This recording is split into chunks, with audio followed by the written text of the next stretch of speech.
So first we're going to start at the head. So we want to try to get the camera close enough without getting blurry so that the doctor can see the eyes. They want to see the whites around the eyes, and they want to try to get a good appreciation of what the pet's doing.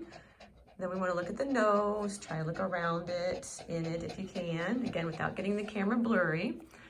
And then we're going to come up to the mouth, and if you need assistance, it's fine, but just have somebody kind of lift up the gum, show the gum color up around everywhere in there. You can see that Titan has some dental disease. That's why he's here today. And then if you can get the pet to cooperate, go ahead and try to get them to open up so the doctor can appreciate that tongue when it flicks out like that, okay? All right, and then if there's an ear problem, they're gonna wanna see the ear, so just kind of gently pull up the ear, have the camera go in there, get a good appreciation for the ear canal. And then we're gonna go back a little bit on distance, and we wanna watch the pet just sitting there kind of breathing. This is gonna help the doctor appreciate how fast, how hard, and where the patient is breathing from.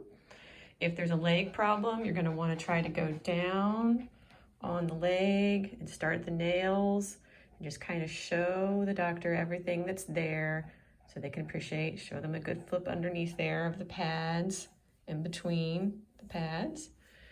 And then again, if they're kind of limping at home, they're gonna wanna see you do these kind of things of extending and flexing each joint. So there's a wrist, there's an elbow, and then there's a shoulder underneath Jamie's arm there. And then from the back, you might need some help with this one. Have the pet stand up. There we go, Titan. And again, same thing. If we need to check the back leg, you're gonna wanna help expose all of the nails down here so the doctor can see that. Flipping the pads under, you look at a good view down there. If there's a skin problem, it's more of a joint issue, you're gonna wanna show extension and flexion of each joint. So there's an ankle, there's a knee that you would do that with, and then the hip up here. If there's some issue on the back end with some hygiene or issues, you're gonna wanna show back here. I know that's not very pleasant to see. And again, if there's some belly issues going on, vomiting or diarrhea, you're gonna wanna help squeeze right here in the belly. Just take one hand, just kind of gently squeeze your palm together from your thumb to your fingers, going around the abdomen for them. What the doctor's looking for is the whole patient because they wanna see how the pet is reacting. So if you can scan out or have somebody else record this portion, that would be great because they wanna see the facial reactions and they wanna see the whole spine reaction too to when you're squeezing in this area.